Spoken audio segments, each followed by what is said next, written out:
The California Residential Purchase Agreement form is the cornerstone of every successful real estate transaction in the state of California. In this training video, we will review how to properly complete and use the RPA form step by step to better serve and protect yourself and your clients. This training is not intended to be a substitute for the advice of your broker, nor that of your attorney. We will cover paragraphs 13 and 14. Our instructor for this video is Kevin Burke. Let's get started. Today I'm going to do 13 and 14 so let's talk about title investing. So I'm going to tell you, those are the two things, right? What do we always tell you? I don't give tax advice. I don't give legal advice. Okay, title investing, tax, and legal advice. So we want to be careful what we say when it comes to that. So within the time period specified in paragraph 14, coming up next, all right, buyers shall be provided a current prelim. The prelim is only an offer by the title insurer to issue title insurance. It is an offer to provide insurance. You can't sue on a prelim, okay? You can sue on the policy, but you can't sue on a prelim. So the prelim is just an offer to provide insurance, may not contain every item affecting title. Buyer's review of the prelim and any other matters may affect title are a contingency of the agreement as specified in 14B, which again, we're going to get to in a couple of minutes. Okay, so the company providing the prelim shall, prior to issuing it, conduct a search of the general index for all sellers except banks or other institutional lenders selling properties they acquired through foreclosure, corporations, and government entities. Sellers shall, within 7 days after acceptance, give escrow holder a completed statement of information. And so we also talked about that statement of information, otherwise known as my statement of identity. We need to know that the parties are, that individual that we think that they're going to be. So when we're looking people up, and we find out that somebody with has a name, we have a name, Kevin Burke. We have a name. We find there are 15 people in San Diego County with the name Kevin Burke. I'm feeling pretty unique, but I want to make sure that I'm the one y'all are thinking that we're doing the deal with, not the other 14 Kevin Burkes. So that's one of the reasons that title is going to look that information up. That's why they need that statement of information. They need that statement of identity. It asks you very specific personal questions about you so that they can nail it down and say, oh, that's that Kevin Burke, not another Kevin Burke, okay? And that's, and if you have a very common name, then even more reason why they might have to dig pretty deep. So that's why we have to get that information back to title as quickly as possible. It's addressed in your contract as well under paragraph 7C. It also talks about getting that information back, the statement of information, statement of identity, okay? So anybody have any questions on that subject there? That's kind of a doozy. Okay, thanks. Thank you. You're welcome. Thank you. Thank you for reminding me, by the way. Sometimes I get a little excited and I kind of forget where I am. I know one week I started talking about something I talked about the week before. It happens, right? When you get to be my age, it just happens. So I discovered there are at least 8 Michael Dale. Yeah, right. See, if you look at the DRE record, you'll see there's 14 of myself here in San Diego County that have licenses. So never run across any of them. But I'm sure that if they do something really, really good, hopefully I'll get credit for it, right? Okay. All right. Should the listing agent get the SOI at the time of the listing? James, that's a really good question. I don't want that in my file. So here's the thing. I don't want personal information from the client, much like I don't want their social security number. I don't want any of that stuff. And I'll tell you what, that statement of information is loaded with personal stuff. So the answer is, James, here's what I like to do is I like to contact my friendly neighborhood escrow, my friendly neighborhood title company. I like to get them started on the things that I expect them to do during a transaction. So that might be one of those things. For example, get the seller's statement of information right away. So let's get everybody hooked up. And then, by the way, when the answer, I was told I can't say hooked up. Okay, but anyway, let's get everybody talking to each other. We're going to go ahead and we're going to get that statement of information put in at the time of the listing, but have them talk to each other. Have escrow talk to them, have title, have those people all talk to the seller directly, because I don't want that in my file. Okay, and by the way, that since that information belongs to the broker, then that means that you would want to make sure that any personal information that you get gets to the broker right away. And I wouldn't be carrying it around, because if there's ever an identity issue, and I've got one right now where the listing agent just asks for all kinds of stuff, and so now we're gonna have an identity fraud issue. Okay, All right, thank you, James. Great question, though. Thank you. I appreciate that. You always have good questions. Okay, everybody good? Let's talk about 13B and C. You can see it's a little bit complicated here. 13B, title is taken in its present condition, subject to all the stuff that the title company comes up with. So when we did our class on how to read the prelim, it was a really important class. We see all the things that are going to be matters of record, at least, that title is going to be concerned about. They find things, which is really good. I said it in the class yesterday. They also find a way to avoid the claim, but at the same time, if they tell you everything, what's the problem with the claim? And that's their job, is to research that stuff. Okay, so as of the date of acceptance, except for what? Monetary liens of record, which the seller is obligated to pay off unless the buyer is assuming those obligations, and those matters which the seller has agreed to remove in writing. And so those are going to be things that are going to be the responsibility of the title company, and they're going to make that full disclosure to the buyer. Here's what you're getting. You're going to get title based on these things that are included there in that document. All right, so it's a good thing. We want them doing their work, and again, as we said in the class, in a lot of states we do it this way. We have title insurance, but in some states we have attorney opinions. So we have when the attorney does essentially an opinion of title, and if the attorney were to make a mistake and it's much more expensive, by the way, if the attorney were to make a mistake on something, then you would have to sue the attorney on their malpractice insurance. So more and more states are going to this title insurance kind of thing. It's certainly a moneymaker for them, at the same time that they've automated the process so well that they rarely ever make mistakes. I did a transaction back in 1984. That's the last one I remember where there was a title problem, where there was a second, an unrecorded second that ended up being a matter of dispute between everybody, and the title company ended up buying the property. So it was a piece of land with a mobile home on it. It was $33,000. I'll never forget it. So anyway, that was 1984. I don't get a whole lot of that today. Okay, all right. Within the time specified in 14A1, see, there's a lot of conversation here revolving around time periods. And 14A is the seller's 7 days. And I was just talking to my top broker about this, about that seller's duty that most agents miss, and that is the time period that the seller has to comply with in a real estate transaction. So we're going to get to that in a second. So seller has a duty to disclose to the buyer all matters known to seller affecting title, whether they're of record or not. So if the seller has sold their property to someone else, or there's somebody else holding a quit claim, or something that the seller has done that wasn't recorded, then the seller has an obligation, because title's not going to be able to find it. It's not recorded, right? So the seller has an obligation to disclose those items to the buyer. So we're not going to let the seller off the hook by the seller saying, well, you guys figure it out. And it's like, it's not going to be a you guys figure it out. It's going to be here's everything. And oh, by the way, I sold my interest in the property, or I sold partial interest, or whatever, or I have, somebody, there's a dispute against title, and so, it is a cloud on title, things like that. And so you have, as a seller, you have an obligation to tell the buyer all of those things. Okay. So again, I'm careful not to use the word duty. Duty is a decision for the judge to make, but obligation, I'm going to talk about that, or a responsibility to do something like that. Any questions on any of that? Let me see here. Not at the moment. Okay. All right. If you have questions, slow me down. We're going to pick up speed a little bit when we get to 14. So finishing off 13, at close of escrow, the buyer shall receive a grant deed. Okay, so we like a grant deed, and so we won't do a class on the different kinds of deeds that are out there, but with this, the buyer wants a grant deed, which is the highest form of deed, right?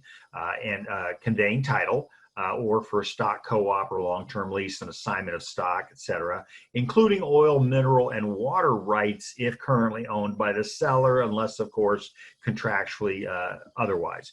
Title shall vest as designated in the buyer's supplemental escrow instructions. So that's why I always say to you, never ask the buyer, how do you want to take title to property? What you are really meaning to say is, how do you want your name to appear on title? If you ask the buyer how they want to take title, then the assumption is you're about to give them tax or legal advice, because the manner of taking title, here it is, may have significant legal and tax consequences, okay? And in fact, it does have significant legal and tax consequences, all right? So everybody, you're following me right here. This is very important language. Okay, so we want to be careful that we are not the person giving them that kind of advice. You always, always, always tax, legal, medical, you always want to refer that to the appropriate professional. Okay, and so I always tell people I'm not that professional. So not that I'm not a professional at all. It's just that, you know what, I'm not going to give you legal advice. I'm not going to give you tax advice. And when I start talking about title, I think I'm talking about both. So, I want to be careful. Okay, everybody good with that? And it's a tough one because you're going to have people that are going to ask you the question.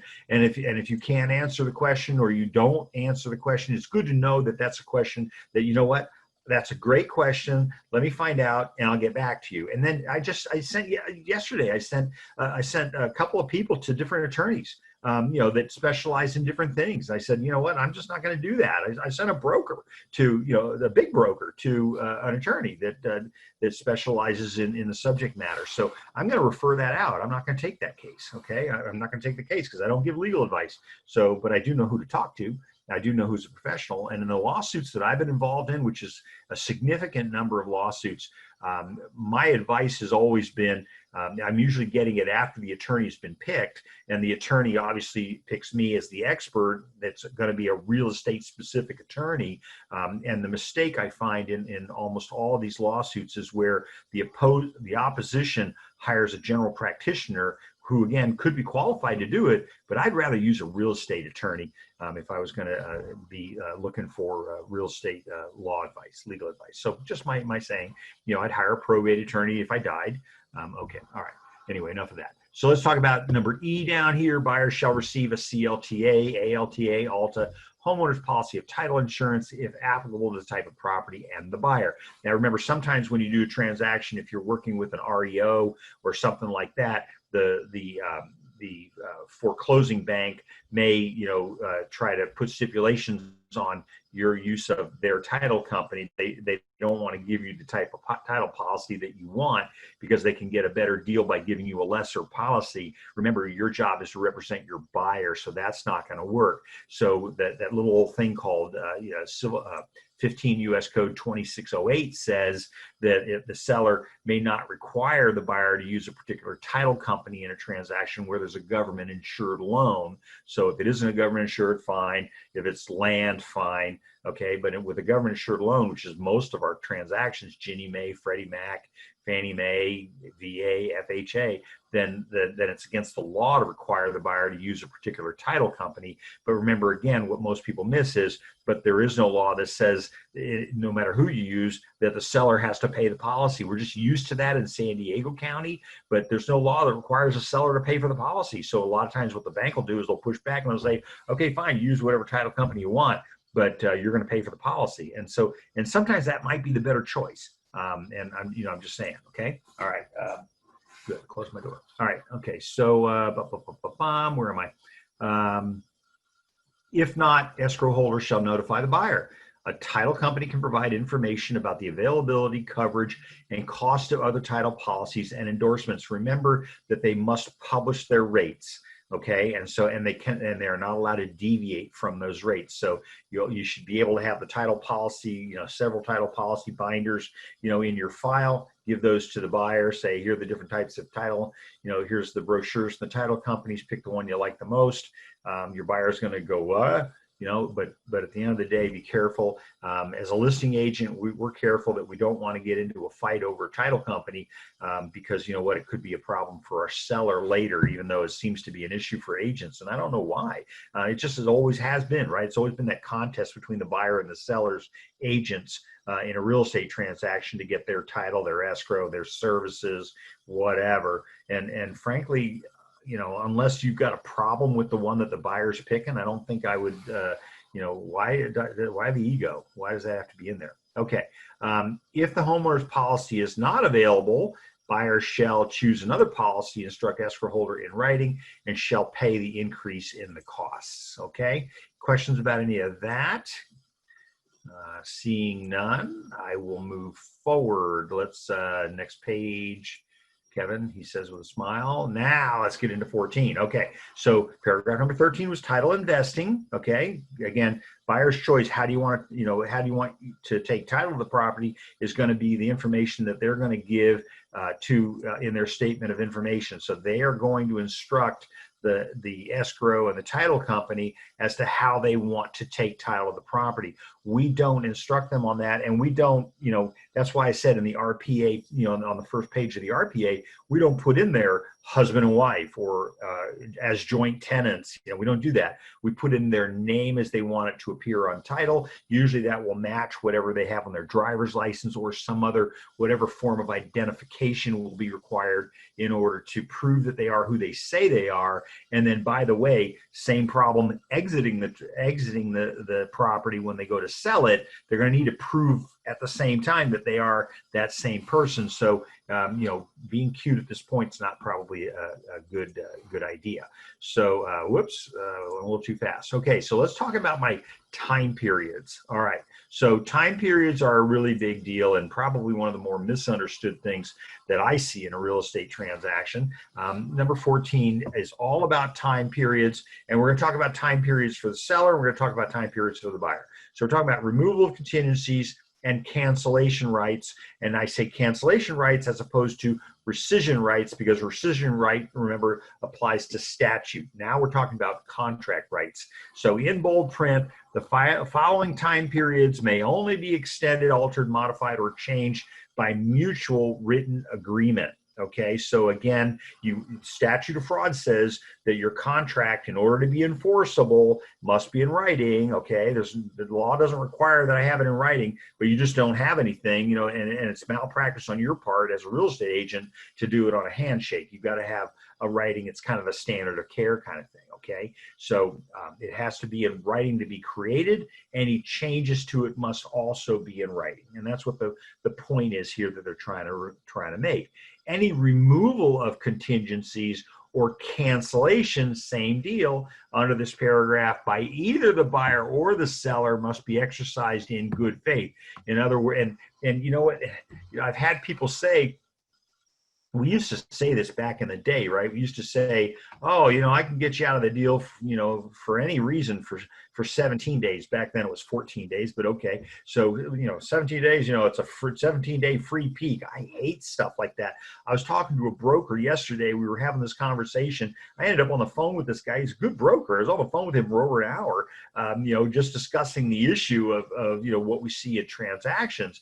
And so, when it comes to good faith, remember, you must exercise good faith in getting into the transaction. Otherwise, you might have a problem. You might have been get accused of negotiating in bad faith, and you don't want that. But those words, good faith, when we started adding those into the contract, and they're in there a couple of times, changed the whole chemistry of the contract. So in other words, good faith, you have to be acting, honestly, fairly, that kind of thing, right? There's none of this, deviance, okay? And it has to be in writing. So it has to be good faith, and it also has to be in writing. So it has to be express. Okay, so we want all of our changes to be in writing, or by mutual agreement up here, right? So we want everything to be in writing. We don't want to have any misunderstandings. So I often say that, when you're doing a real estate transaction, pretend like if there's a dispute or litigation or something, then that's going to come in. It's going to be 2 years and 9 months from now.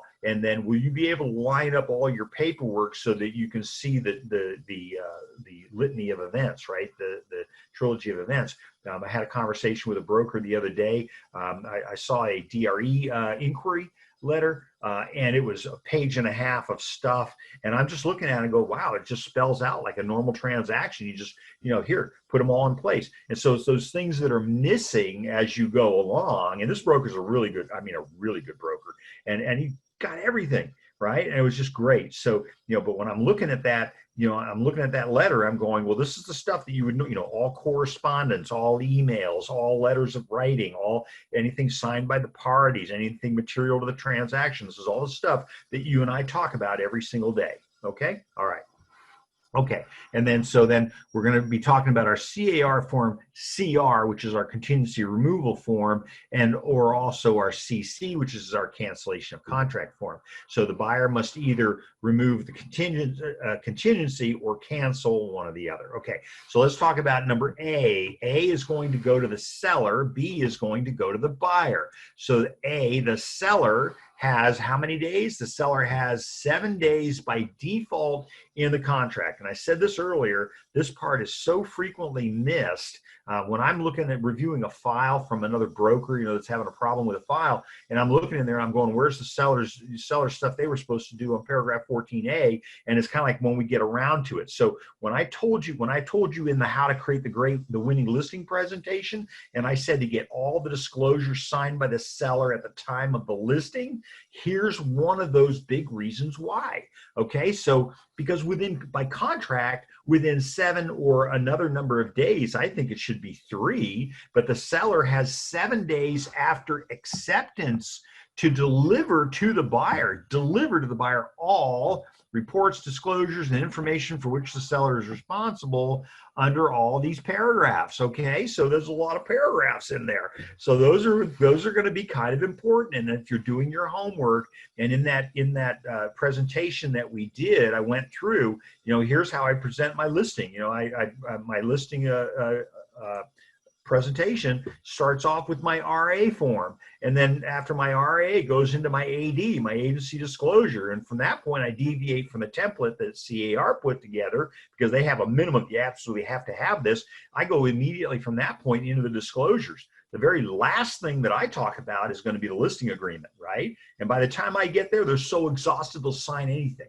Okay, I didn't say that in the webinar the other day, but frankly, I think they're tired of listening to me. So here's the deal. I get all those disclosures signed. Why do I get the disclosures signed? Well, because some of those are statutory disclosures. And if I get those over to the buyer prior to the buyer committing to the contract, they might be losing their rescission right, which, they're always taught that, I got 3 days to kill the deal after I get the TDS.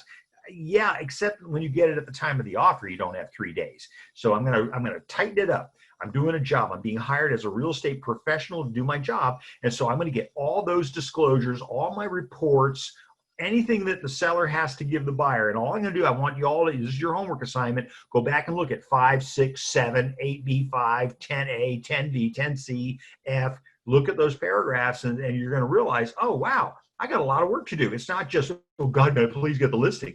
It's like, no, I need to earn this. So if you have those, present those to the sellers at the time of the listing, the seller starts to see your value rather than you're just Mr. Cool Guy, that or cool girl or whatever that, that is here to, take money, and then people wonder why, the seller doesn't want to pay them what they think they're worth.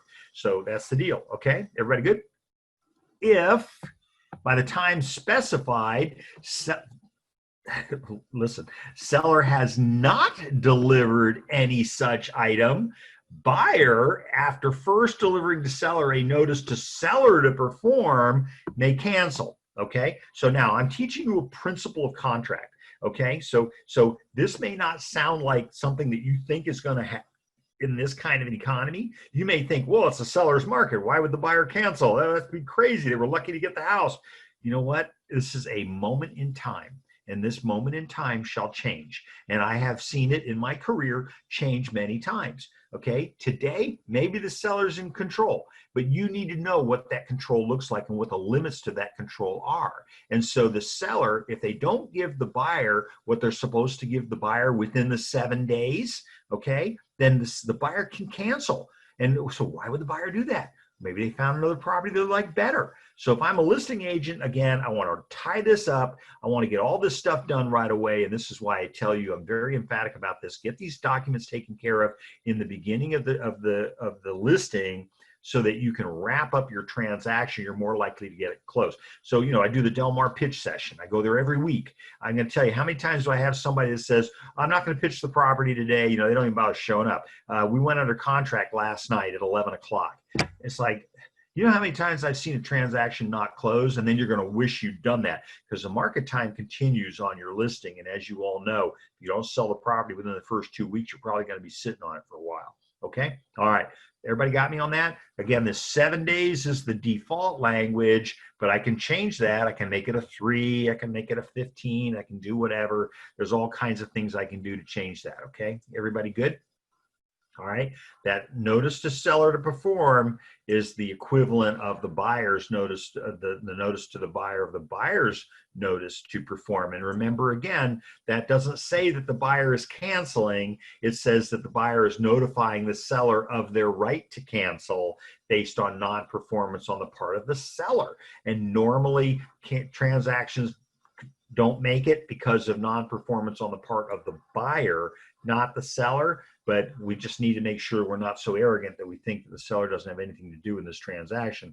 The worst thing you want is to have the buyer have a way out of your deal because of something else that the buyer wanted that the seller was within their rights to withhold. And then the buyer says, well, okay, fine. You're not going to give me that. Then I'm going to use this to get me out of the deal. And then guess what? Now you're going to be answering to the seller for why the buyer is exiting the transaction when the item that the buyer is asking for at this time is not even something that the seller has to give them. So just don't leave those loose ends out there. And again, we use transaction coordinators, whatever. Remember, they're not there to do your job. You are the captain of the ship. And so you want to make sure that you have created the structure and the foundation for a transaction that is going to go to fruition, that is going to close. And in my conversation with this broker yesterday afternoon, we talked about the fact, okay, I got a real estate transaction, and I teach this in my law class at the university. So, agents write 30-day escrows. And then I ask them, I say, well, how long can the buyer, what's the contingency period? And they say, well, the buyer's got 17 days to remove all their contingencies. And I go, okay, fine. What are the other 13 days for? Right? I say, why don't you just close it on day number 17? And so a lot of times the buyer can't get the loan on, by day number 17. Well, if they talk to the lender already, I think you're way ahead of the game. You might be able to do that. But we've closed VA transactions in 26 days, start to finish. So I don't understand. The limits that you place are the limits you place on yourself. So make sure you're doing your homework up front. Get these things done by the client in the beginning when you take the listing, okay? This is part of your professionalism. Get these documents taken care of and then close that door. When it's time for the offer to come in, shoot this stuff out. Get it out there. Everybody good with that? Because that's going to be really, really important for you salvaging your deal. And plus, you're going to impress the heck out of the other agent because they're going to go, wow, this person's not a pushover. They know what they're doing. And I don't care. I've had people that I've trained that, been in the business for 3 months and they're acting like people that have been in it for 25 years. I mean, they just got it dialed in. So that's why we're doing these things. I'm preaching to the choir. You're all here. So, you're increasing your professionalism by the conversation that we're having, okay? Everybody good with that? Any questions on notice to seller to perform? Again, all the notice to seller to perform is doing is it's notifying the buyer that the seller has the right to cancel the transaction, not necessarily that the seller is going to cancel the transaction, okay? All right, and that's that notice. And Serena, I know you and I talked about that. We talked about it with the notice to buyer to perform. And we'll talk about notice to buyer to perform in a second. I got some funny things for you coming up on that. Okay, so let's take a look now. Let's take a look now at paragraph number B1. So remember a second ago, A was the seller's obligations on what to do under the contract, get everything over to the buyer within 7 days. That's the simple thing, right? You think the buyer's got all the work, right? So here's the buyer. The buyer's got 17 days. And by the way, you're not tacking on the 7 from the seller. It's not 24, it's 17. And that's one of the reasons that you want to get everything over to the buyer within the 7 days. I think sooner, I think at the time of contract, okay? Because you want the buyer to have maybe 17, but if I'm going to see a contingency or I see a counter offer on something, I'm going to see this number change to 14 or 10, where the other agent wants the buyer to perform really fast, but then the seller doesn't perform really fast. And so, if you're going to do something like that, make sure, remember that turbulence hits the plane equally on all sides. Make sure that if you're going to shorten the buyer's time, you also shorten the seller's time. Okay, so I think 17 days is more than enough time. I mentioned it a little while ago, our old contracts back before, I think it was October of 02, our contracts were 14 days. And at that point, we made a decision, because at that time, we actually had passive removal of contingencies where the buyer, they had a physical inspection contingency. I'm trying to remember if it was 14 days. And so they get to day number 29, the day before closing, and the buyer would call you up and say, hey, when do we do the physical inspection? And you go, oh, no, I forgot. And it was very common. Buyer's agent would forget about the physical inspection. And at day number 29, it was way over, right? Because passive removal of contingencies said that the buyer no longer had that contingency available to them. Okay, today we do active method of removal of contingencies, which means the buyer has to affirmatively sign a document that says, I am removing my contingency. And oh, by the way, that document also says, and I understand the repercussions of doing that. Okay, so that's kind of where that goes. All right, so here we're talking about 17. All right, I'll take it. After acceptance, unless otherwise agreed in writing. So unless you change that, and let's dig in. Okay, so little I, here we go. Complete all the buyers, I got this keypad, I don't know why. Complete all the buyers' investigations, review all disclosures, reports, lease documents to be assumed by the buyer pursuant to 8B5, remember leased and liened items, okay, and other applicable information which the buyer receives from the seller. If the buyer doesn't get it, you're going to be adding time, okay? All right, so the buyer's got 17 days according to the default language and approve all of the matters, okay, and approve. So read and approve. Okay, so for example, oh, that physical inspection, let's see, you had, I guess essentially you have 17 days to get that done. Please don't order it on day number 16, because that's not going to give you a lot of time, because the seller can give the notice to perform to the buyer as the time period comes up, and we're going to talk about that in a minute. Okay, all right, so and 2, deliver to seller signed copies of statutory and lead disclosures and other disclosures delivered by seller in accordance with 10A, which is those statutory disclosures and rescission rights.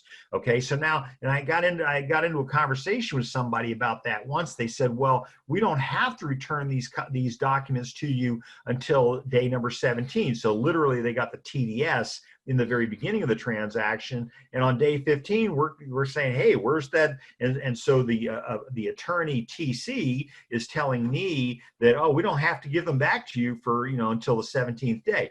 You know what? You're right. You don't have to give them back, but the time period on it expired a long time ago. If there was going to be rescission right, it no longer applies. So I hate to think that you, the attorney TC, gave it to the buyer on day number 16, banking on the fact that you didn't have to get it back until day number 17. I think that would be probably very bad legal advice, but again, I don't give any, so I don't know, but we'll let the judge figure that out. Okay, so do y'all follow what I'm saying?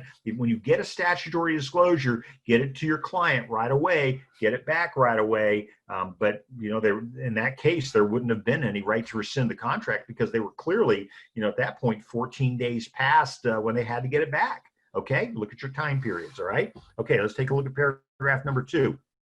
First of all, questions? No. Okay, good.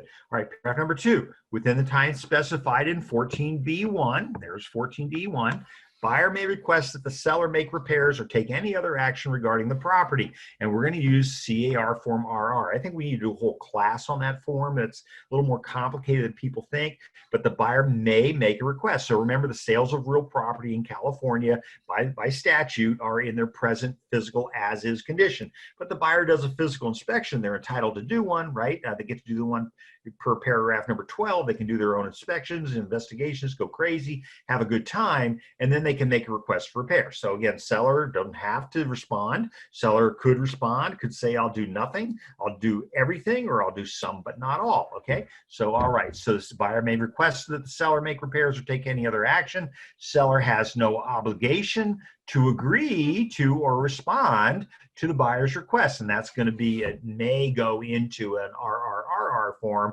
which is the seller's response to the buyer's request for repairs. Okay, the reply. Okay, all right, now here's the thing. So the seller has no obligation to do any repairs, but the seller can contractually obligate themselves to do it, and that's hence this statement. So in other words, buyer makes a request for repair, and then the seller says, okay, I'll do it. And then it does it in writing. Now you have a new contract issue. Now you have a new contract item. Now the seller has agreed by contract to do repairs. Prior to that, they had no obligation to do it, but they've chosen to do it for any of a variety of reasons, keep transaction together, whatever, that kind of thing. So no obligation to do any repairs. The answer is no, or the answer is nothing. I don't say anything. And remember, not saying silence is an answer too. That means no, I'm not doing anything. Okay. Or the seller can say, okay, fine, I'll do it. And they can do that in writing. So the seller doesn't have a legal requirement to do the repairs, but now they have a contractual obligation to do them because they've agreed to do them by contract. Everybody good with that? That's a great little, somebody, a great broker. I have a tremendous amount of respect for a broker that I was talking to yesterday, said, you better than anybody understands the nuances of the agreement. And it's just kind of fun stuff. For me, it's entertaining. So, okay, hopefully you find the same thing. So let's take a look at paragraph number 3. By the end of the time period specified in 14B1, here it is again, okay, or as otherwise specified in the agreement. If there's a different agreement, different time, buyers shall deliver to the seller a removal of the applicable contingency. Or, so either remove the contingency or cancel. Once again, I'm being repetitive. It's the same language. It says either remove it or cancel, one or the other, okay? All right. However, if any report, disclosure, or information for which the seller is responsible is not delivered, now most times it's not delivered because the listing agent didn't deliver it, okay? And that's going to be a problem. Is not delivered within the time specified above, specified in 14A. How much time? Seller has 7 days. Then the buyer has 5 more days. Okay, so 5 days after delivery of any such item or whatever time is specified here, whichever is later, to deliver the seller the removal or of the contingency or cancellation. So follow what that says. So let's take a look. That's really important. And this is a fairly frequent call that I get from people that their buyer didn't get the prelim. Buyer didn't get the prelim until day number 15. So buyer gets the prelim on day number 15. Well, how does that translate to it in the contract? It says if it is not given within the time period specified, then the buyer has an additional 5 days. Okay, so the seller didn't give it to you. They were supposed to give it to you by day 7, and they give it to you on day 15. You have 5 days, irrespective of everything else in the contract. Think about how powerful that is and how powerful that makes it when I said get all the disclosures signed at the time of the listing so that you can get all that stuff wrapped up. But it so frequently happens. I've had so many transactions where we get the TDS on day number 17. In fact, I had one, I'll never forget. It was at 5383 Chelsea in La Jolla. My buyer, we get the TDS on day number 17, and in the TDS, it discloses the death on the property of the previous occupant almost 3 years to the day. The agent had actually held out on giving us the TDS. And I said to my buyer, wow, I think there might be a right to rescind the contract. And I said, what do you want to do? And the buyer said, well, I'm going to buy the property. But he said, I kind of was wondering why I got such a great price. And I said, well, you didn't think it was my superior negotiating ability? So anyway, I thought that was pretty funny. But, this guy did 22 transactions with me. So, I was definitely taking very good care of this person. Okay. So, but here's the point. The point is, if I don't get it within the 7 days that the seller has, then the buyer now has 5 days after they get it. So if they get it on day number 8, they got 5 days. Okay, so it's important to get all that stuff over to the buyer right away. And as the buyer's agent, I've had buyer's agents say, no, I don't ask for it. I just sit and wait. And whenever they get it to me, then I'm going to go ahead and use that to delay or to renegotiate or do whatever. And I don't think that's really good faith, but I know that people do it. Fine. It is the way that it is. Okay. All right. So, and then at that point, either remove the contingency or cancel, one or the other. Okay. Paragraph number 4 down here, continuation of the contingency, even after the end of the time period specified in 14B1 up here, even after that period and before the seller cancels, okay, if at all, pursuant to 14D, which we're going to get to in a minute, the buyer retains the right in writing to either remove remaining contingencies or cancel the agreement based on a remaining contingency. So in other words, the buyer can cancel up until such time as the seller does. Okay, so once the buyer's written removal of all contingencies is delivered to the seller may not cancel. Okay, so right up until that time. So it is a foot race. It is a foot race for the buyer within the limits of the contract to remove their contingencies so that, obviously, and we're going to talk, that's going to tie into our notice to perform here in just a second. Okay, all right. Seller may not cancel this agreement pursuant to 14D1 if the buyer, once the buyer removes all their contingencies. Okay, until then, they might have the right to cancel. All right, access to the property. And this is why I said it's an active removal of contingencies. And so the contingency is hot until a buyer removes it in writing. And I say it's hot, which means it's up for play. And guess what? If you've gone past the time period, then the seller can take action. And we're going to talk about that next. Access to the property. Buyer shall have access to the property to conduct inspections and investigations. Remember, inspection and investigation, two different things. Okay, 17 days after acceptance, whether or not they are part of the buyer's investigation contingency, or whether or not it has been either waived or removed. So the seller is agreeing by contract to make the property available up to 17 days after the acceptance for the buyer to do these things. Now, if the buyer wants more time, then I would recommend that they make that request in writing. Okay, all right. By the way, the seller has to have all the utilities on, things like that, and that's going to be up until the date that it's delivered, that the transaction is delivered to the buyer, because we want, obviously, the buyer, there are a lot of inspections that the buyer cannot do, like if there's no gas on, it's difficult to do, or no electricity, it's difficult to do, things like that. Okay, everybody good? Questions? Seeing none, all those in favor, I'm going to the next page. Okay, so let's take a look at paragraph number C. Okay, now we're going to be talking about removal of contingencies with the offer. So, this was an attempt by CAR Legal, and a good one to, in my humble opinion, a good one for those buyers that said, I want to write a non-contingent offer. Now, I can tell you that in practice, I personally, and none of my agents have ever checked this box. But okay, do whatever whatever your client wants to do. Make sure you consult with your broker, because they may be giving up an awful lot of stuff at the very time that they're writing their offer, just because they think it'll make their offer more competitive with other offers. Okay, so removal of the contingencies with the offer. Buyer removes the contingencies specified in the attached contingency. You still got to use the CR form. Okay, if you're going to check that box, it's going to pull up the CR form. Okay, because you got to remove, you got to do it in writing for one thing.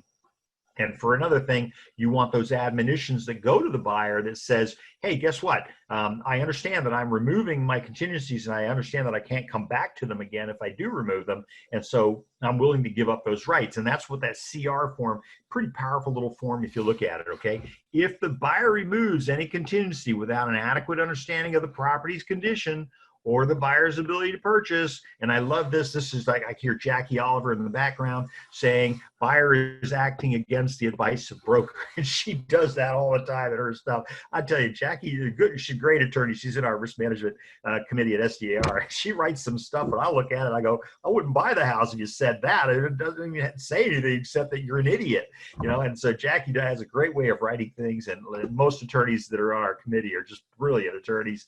I don't want to start naming names, because if I do, it's like I'm going to miss somebody. And there's some brilliant attorneys at the SDR Risk Management Committee out here to tell you.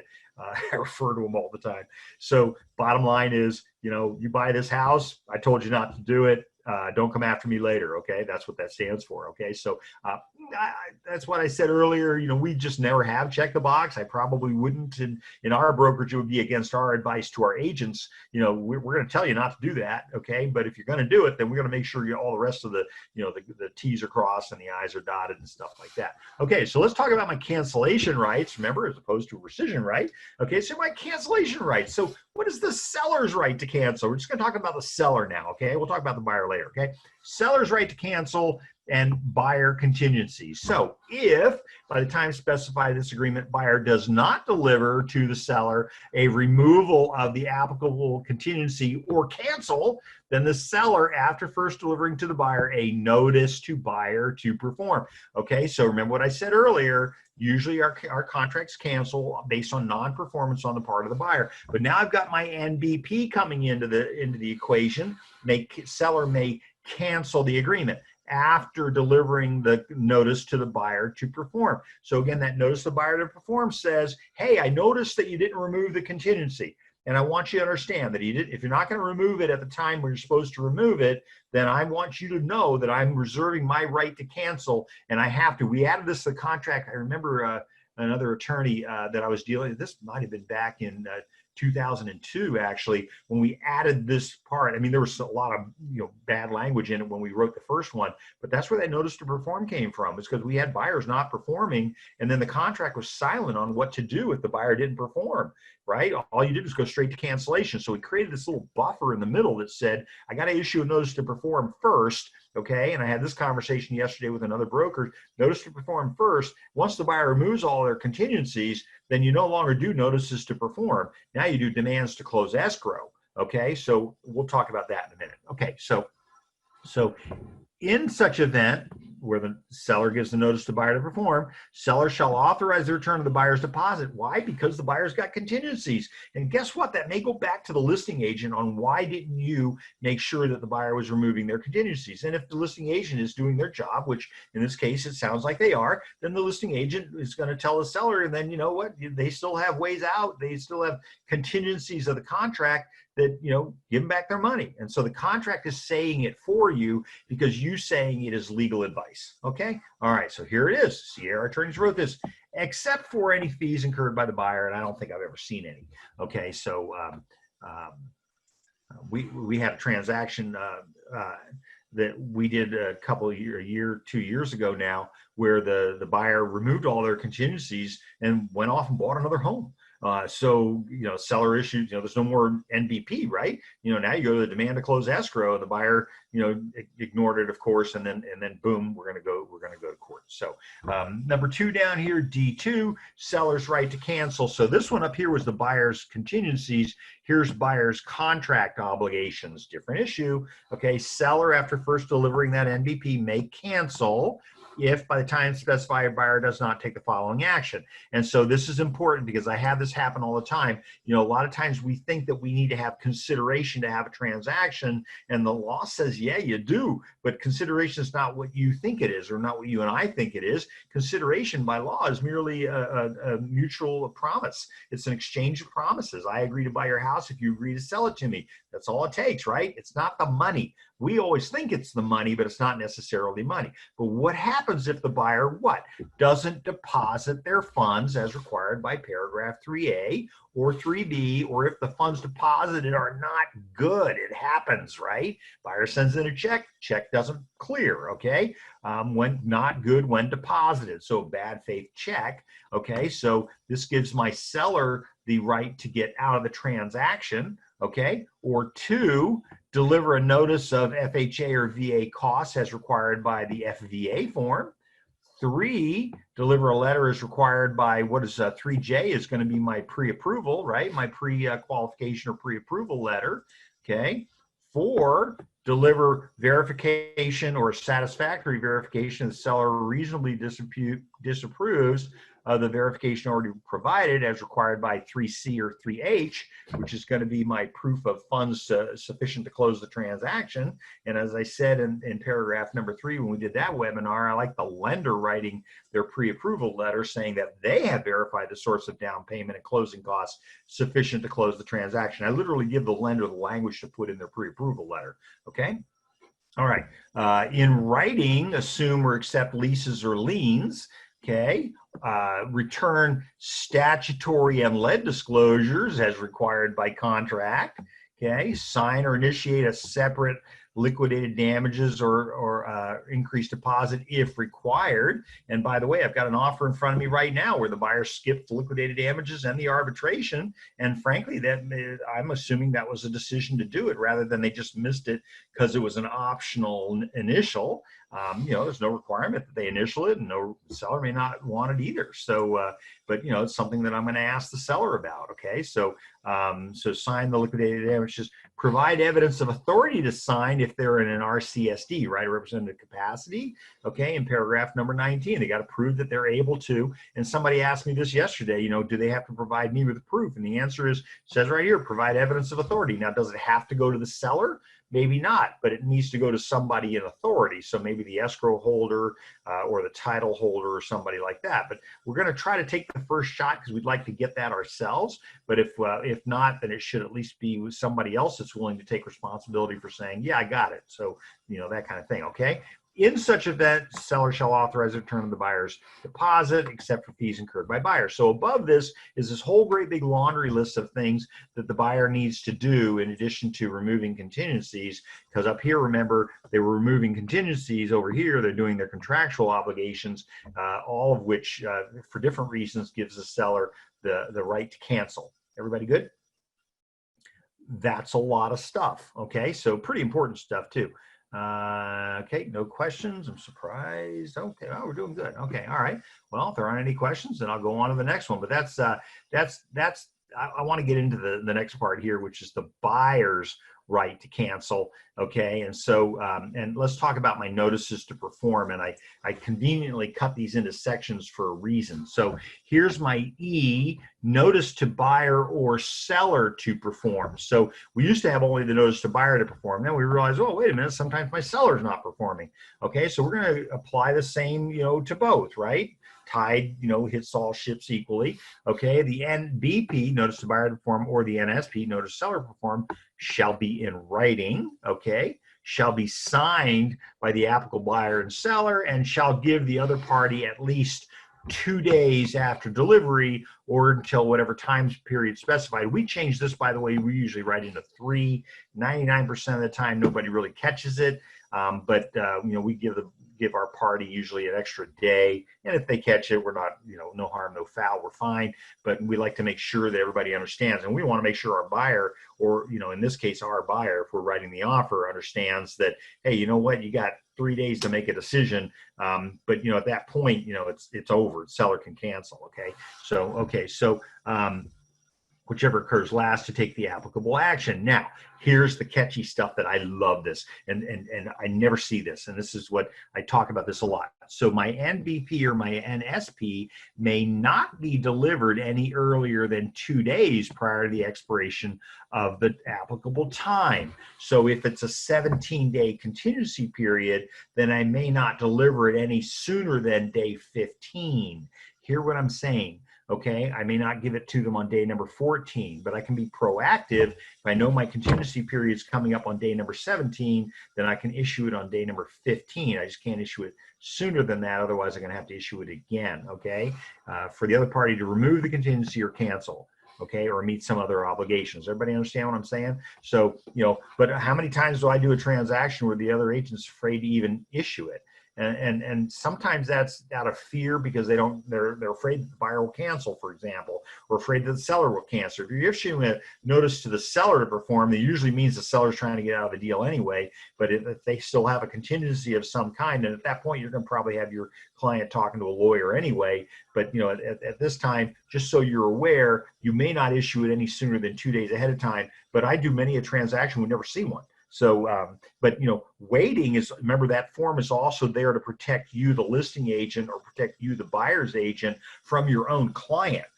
We want to make sure that we're doing our job, and our job is to notify our respective party of the right to use that form and when they should be using it. Okay, so if it's a 17-day contingency, we're hitting you on day 15. We're not being mean and nasty or anything like that. We're just notifying you that, hey, by the way, our buyer has, our seller is watching the clock and wants to make sure that we are holding everybody accountable to the time periods that they've agreed to by the contract. That's all that means. And remember, you got to do this before you can cancel. So that's that little buffer again that's right there in the middle. Is everybody okay with that? And by the way, effectively, that's been done now for the last, I'm pretty positive that was in October of 2002. A lot of stuff happened in October of 2002. It was a shot that changed the world. And I think we're going to see some similar stuff happening with the RPA when we create that for next year, but not to quite that extreme. A lot of contractual things changed in October of 2002. I had people calling me up and telling me I was ruining the real estate business. Me? Change is a good thing, right? You and I, we know ahead of time when stuff's going to happen, and so we're prepared when it does happen. But the people that have their head in the sand and don't want to learn new things are the ones that are putting themselves and their clients at risk. Okay, let's take a look at the effect of the buyer's removal of contingencies. So what happens when the buyer actually removes their contingencies? If the buyer removes it, it has to be in writing, right? In writing, any contingency or cancellation right, okay, unless otherwise specified in writing, the buyer shall be conclusively deemed to have completed all their investigations and review all the reports and other applicable information and disclosures pertaining to that contingency or cancellation right. So whatever contingency they remove, we're just going to assume that they're doing it with a clear head and we're not drinking, that kind of thing, okay? And then 2, elected to proceed with the transaction. Otherwise, why'd you remove the contingency? All right. And then 3, assumed all liability, responsibility, and expense for repairs or corrections pertaining to that contingency or cancellation right, or for the inability to obtain financing. So I've had buyers remove loan contingency when they don't have the loan yet. And it's a dangerous thing to do, right? But the buyer says, hey, you know what? I'll get out of it for some other reason. I really can't give you that advice because that would definitely be legal advice, but I think that you need to be really friendly with your lender and making sure that you're going to be able to get that. But we rarely have it happen, but we have had it happen where the buyer says, you know what, I'm willing to take the chance. It's just a house. I've had buyers tell me, I'm just buying a house. It's like I'm making a big deal out of it, okay? All right, everybody good with that? Okay, once you remove it, it is gone. Okay, and that's going to be on a cancellation, on a contingency removal, not on a statutory removal. So, for example, if there's a transfer disclosure statement that has to be amended at a later date than when it's delivered, that's why I say get it out of there right away. But if there's a rescission right that attaches to something that happens on the property, then the whole game changes. Okay. All right, that being said, we're almost done. Okay, so let's talk about number G, which is close of escrow. So before the buyer or the seller may cancel this agreement for failure of the other party to close pursuant to the agreement, buyer or seller must first deliver that DCE that I talked about earlier, demand to close escrow. So remember, only appropriate after the buyer has removed all their contingencies. If the buyer hasn't removed their contingencies, then they may still have a way out of the contract. And folks, I'm saying this from a very legal position, and that is I can't make that decision as to whether or not the client can get out of the transaction. I can only tell you that they need to talk to counsel. So getting out of a contract is something that, I'm not going to get involved. I'm not going to interfere with the contract between the parties. That's a tort. Okay, so I'm going to recommend, the buyer says I want to get out of the deal, I'm going to say I'd be talking to your lawyer. Okay, I've had that happen. I had a buyer show up with a tape measure on the final walkthrough and measure the living room and say, my ottoman's not going to fit in here. I want out of this deal. Really? Okay, so my response in that case was, you might want to talk to counsel about that. Because you're at the final walkthrough. It's not a contingency of the transaction. Obviously you got something else going on, and you know what? I'm not going to play that game. So go talk to your lawyer, and they closed the transaction. It was just, but you get what I'm saying. So that demand to close escrow is very important. It only happens after the buyer's removed all their contingencies. Prior to that, the assumption is they have a contingency. Okay, and you as the listing agent hopefully are going to be able to answer the question, why didn't we make the buyer remove that contingency? Okay, so communicate with your seller. I find that when we communicate with our client, we tend to be in pretty good shape. It's when we just kind of think we own the world and we just hide, that's a problem. Okay, so the DCE shall, 1, be signed by the applicable buyer or seller, of course, not by you. Okay, all right. This is goes back to the old day when agents were signing things per telephone conversation. No, this is a very important contractual event. So it has to be signed by either of the parties. And 2, give the other party at least now 3 days. So remember, my notice to perform by default was 2 days. My demand to close escrow by default is 3 days. And again, I can make it shorter or longer based on, agreement between the parties. Okay. So if I put in here, 16 days and then the other side, counters it with 2 days, then it's whatever everybody agrees to. It's whatever the parties agree to after delivery to escrow. A DCE may not be delivered any earlier than 3 days prior to the scheduled close of the transaction. So much like my notice to perform is no sooner than 2 days before the scheduled closing, I'm going to be sending my DCE in on 3 days before closing, again, after the buyer has removed all their contingencies. Okay, everybody good? Yes, okay, good. All right. Okay, and then finally, my paragraph number H. What is the effect of a cancellation on a deposit? So this is an important thing. Buyers are going to ask you all the time. They're going to say, well, what if I cancel? Do I get my money back? You said I get my money back. I always love that, right? Because I'm never going to tell them to get their money back. And the last thing you want to be doing is saying, oh, don't worry, I'll get your money back for any reason. Doesn't matter. I wouldn't be saying that, okay? You just became the warrantor of that. So I wouldn't do that. So what is the effect of cancellation on the deposit? So if a buyer or seller gives notice, written notice again, of cancellation, okay, and duly, they have the right to do it, the parties agree to sign mutual cancellation instructions to cancel the sale and escrow and release the deposits, if any, to the party entitled to the funds. Of course, that's always the million-dollar question, right? That's where the dispute happens, less costs, fees, and costs incurred by that party. Okay, so fees and costs may be payable to service providers. So your escrow company's done a lot of work, your title's done a lot of work. It could be home protection, could be a lot of different things. Except as specified below, and this is where it gets good, okay? So again, the assumption above this is that everybody's going to agree who's going to get it. Usually the buyer wants it back, and usually the seller wants it, and so that's going to be creating a conflict between the parties, okay? So do you send notice to buyer to perform as a normal matter of business on day 15 if the buyer has not? Yes, I absolutely do. We send them. We send them 2 days prior to the contingency running. And so if it's a 15-day contingency, we send it out on day 15. If it's a 7-day contingency, we send it out on day 5. Good question, James. I don't give them more time. No, why? It's not intended to cancel. It's just intended to give notice that we're watching the contract.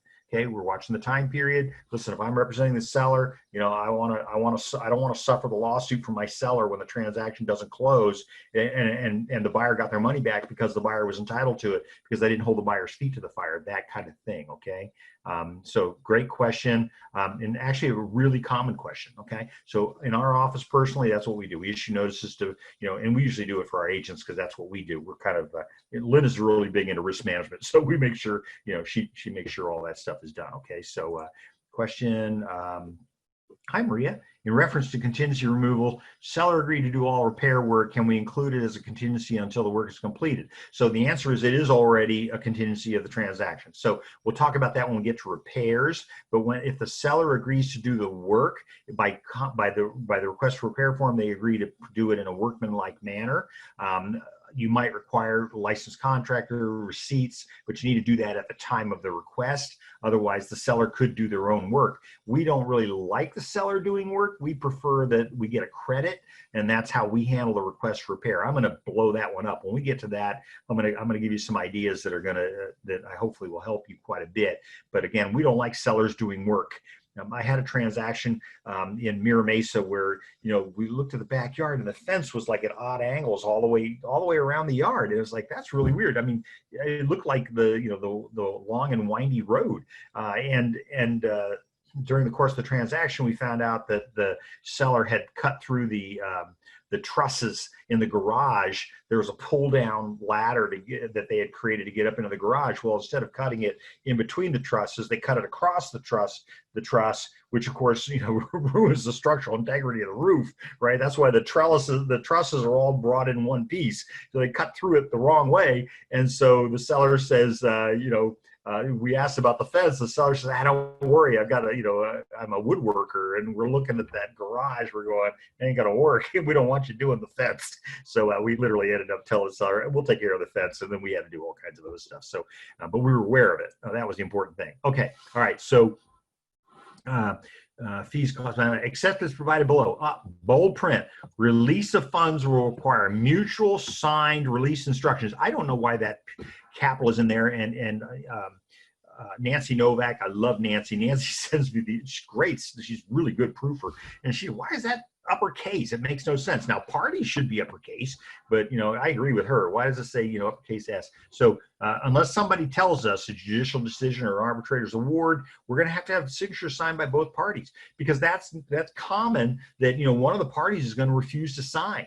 And so we're going to talk about that too. So, we're going to assume everybody's playing well, but at some point, the money's going to get released. It's either going to go all to the seller, all to the buyer. I guess you could split it. There's all kinds of things you could do. Okay, but let's talk about what's going to happen here. So it's going to require mutual signed cancellation instructions. Never tell your buyer they get it back automatically.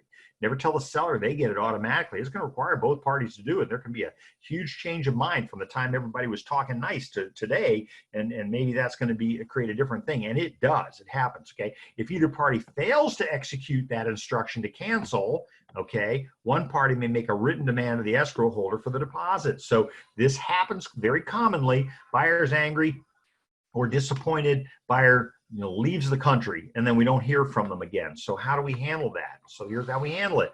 We have a form: buyer demand for release of deposit or seller demand for release of deposit. So if one of the parties doesn't sign the cancellation, then the escrow holder on receipt shall promptly deliver notice to the demand of the other party. So if the buyer issues a demand to the seller that they want their money back, then the seller then that demand goes to the escrow company, who then in turn serves it on the seller.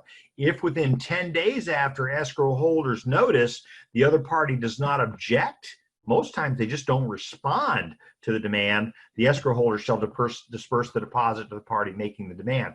And the reason behind that is because, in the old days, the money would sit in escrow. They needed signed cancellation by both parties in order to release the fund. And so they said, it would sit there for years. We had so much money that it was cheat to the state because it hadn't been touched for 5 years. And so when we created this version of the contract, we asked the escrow companies and the lenders and the title and all these people, how do you want that contract to look? And the escrow group said, hey, you know what?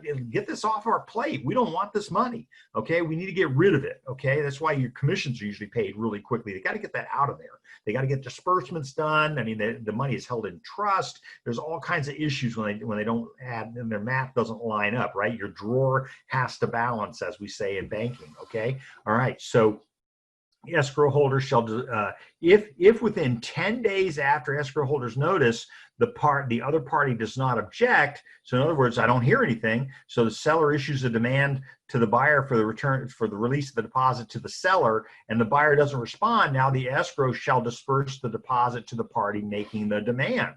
So, and this happens more frequently than you would imagine. So in other words, the buyer takes off for Tibet or something, and doesn't respond to cancellation, won't sign it. Seller issues the demand. It's duly served on the buyer in the manner that it's been being served. Other documents have been served throughout the transaction. Buyer doesn't respond within 10 days. Escrow sends the money to the seller. And we had to do it that way because otherwise the money's just sitting.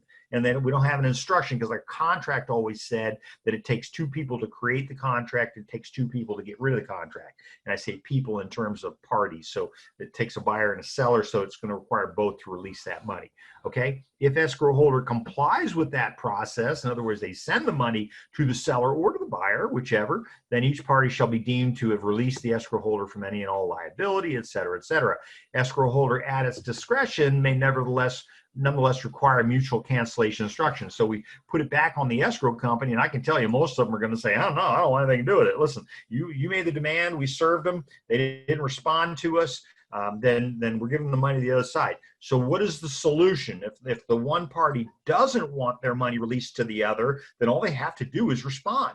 And then that kills it, okay? Now we're back to the money sitting in escrow, and now we're gonna have to fight over who's gonna get the money. Because if you go silent, you don't say anything, escrow has an instruction right here that says, give the money to the party asking for it, give it to the party demanding it, versus if that other party stands up and says, wait a minute, don't give my money to them, or wait a minute, I want that buyer's money, don't let them have that money back. Now we have a dispute, and now that's something that's going to have to be either what? It's going to have to be either judicial decision or arbitrator's award, could be a mediation, could be a lot of different things. But this part of this contract was done intentionally to deal with the issue of people going moot, people not talking, people not responding anymore. And it happened more frequently than we would think. And so we had to let escrow off the hook. We had to let them be able to get rid of that money because they don't want that money sitting in their account. It creates all kinds of problems with the state, all kinds of other issues. Everybody okay with that? All right, so then I got some more bold print stuff, which I always love the bold print. A party may be subject to a civil penalty of, wait, you ready? Holding out here, $1,000 for refusal to sign cancellation instructions when, if no good faith dispute exists as to who's entitled to the deposited funds. So there's a big whopping $1,000 by civil penalty, and that's Civil Code 1057.3. I quote it a lot. You know, you refuse to sign cancellation instructions. You know what? The other party could prevail against you for damages for a big whopping $1,000.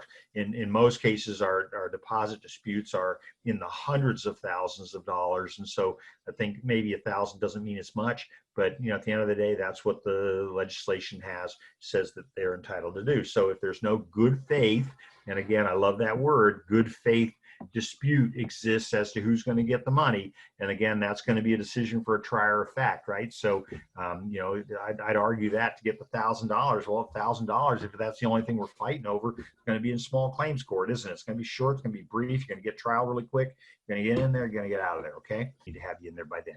Okay, thank you all for being here, and I wish you the very best. Need more help? Contact SDAR Member Services at 858-715-8040 or membership@sdar.com.